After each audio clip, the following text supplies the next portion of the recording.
Every year, people from around the world go to a leafy Harlem brownstone on East 126th Street in hopes of conjuring history. It was there in 1958 that 57 jazz icons from Thelonious Monk to Dizzy Gillespie gathered to take a now iconic photo for Esquire magazine. 40 years later, hip hop royalty, including Rakim, Grandmaster Flash, and a tribe called Quest, crowded on the same steps for XXL magazine, staking their claim as generational inheritors of Black artistic excellence.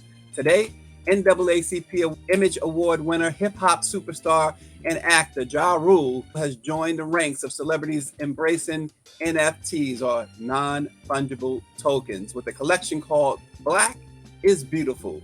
JaRule, along with his business partner Herb Rice, said they would donate $25,000 from initial sales of the collection to HBCUs, including Jackson State University, Morgan State, Hampton University, Spelman College, and Morehouse. The hip hop stars entertainment company Icon Media will match an additional $25,000. Each of the selected schools has a personal tie to JaRule and his collaborators, who operate under an entity known as the Painted House. Let's now bring on the icon himself, Mr. JaRule. What's going on, Ja?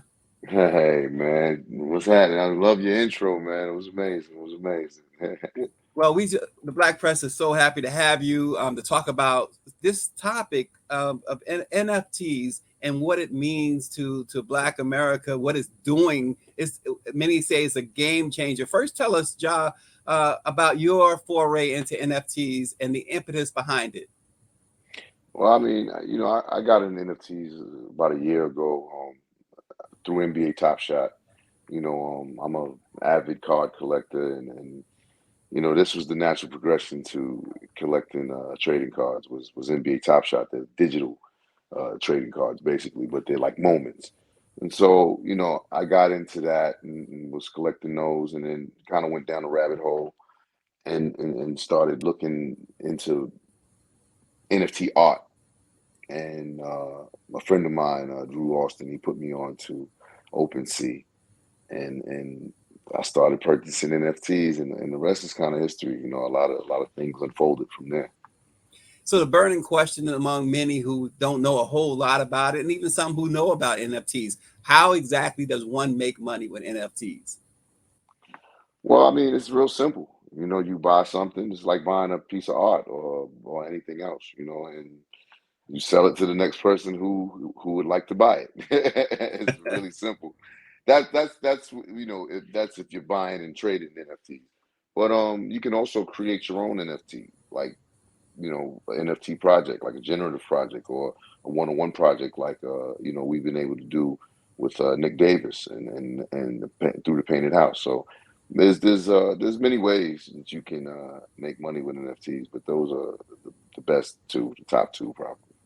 Yeah, and we know owning your own catalog and music is vital, right? And here in the Yeah. digital space, can you speak to how this is about digital artists receiving royalties on their own work? Because in NFTs, there's only one owner, whereas in stocks and even Bitcoin, there are Right. multiple owners. Yeah. Well, that's the beautiful thing about NFTs. That's what really drew me to NFTs, the ownership factor. Artists get to own their work and get paid on their work in perpetuity, and that's the biggest thing for me about NFTs. It's the biggest draw. Artists, painting artists that paint, they rarely get compensated for their work beyond the first sale of it. Once they have the initial sale, that's it. It gets sold again. They don't get a piece of that. Through NFTs, all of the art, all of everything that's purchased, everything that's sold is on the blockchain, and so you're able to track every transaction that goes on through the blockchain. So if I buy a piece of art and I sell it to this next person, you know who it's been sold to, how much it's been sold for, and you're able to take a royalty off of every sale. And so that is a dream come true to artists, trust me. And then on the music side, even for artists that are doing NFTs as music, being able to own your own masters and own your publishing and own all your rights to your music and put it out as an NFT and be able to collect on that forever and ever is also a big plus for artists. So a Yeah, lot a lot to look forward to when it comes to NFTs. yeah. Along those lines, we know. I know you know quite well because you're in that industry. You've been in the music industry for so long. You've seen, no doubt, you've seen artists make so much money, but for record companies, not for themselves. Absolutely. There's a lot of theft that goes on when it comes to ownership of art, ownership of masters, ownership of publishing, all of these things. So, you know, it's just refreshing to be able to be in a space where the artists are thought of first, and foremost, and that's what Web3 is about. Yeah, we've seen like Snoop and other artists, other hip hop artists, just to be specific, really get involved with NFTs. Jay Z, he did this big project back in June. He announced this big project for the Marcy houses where Yep. he came from.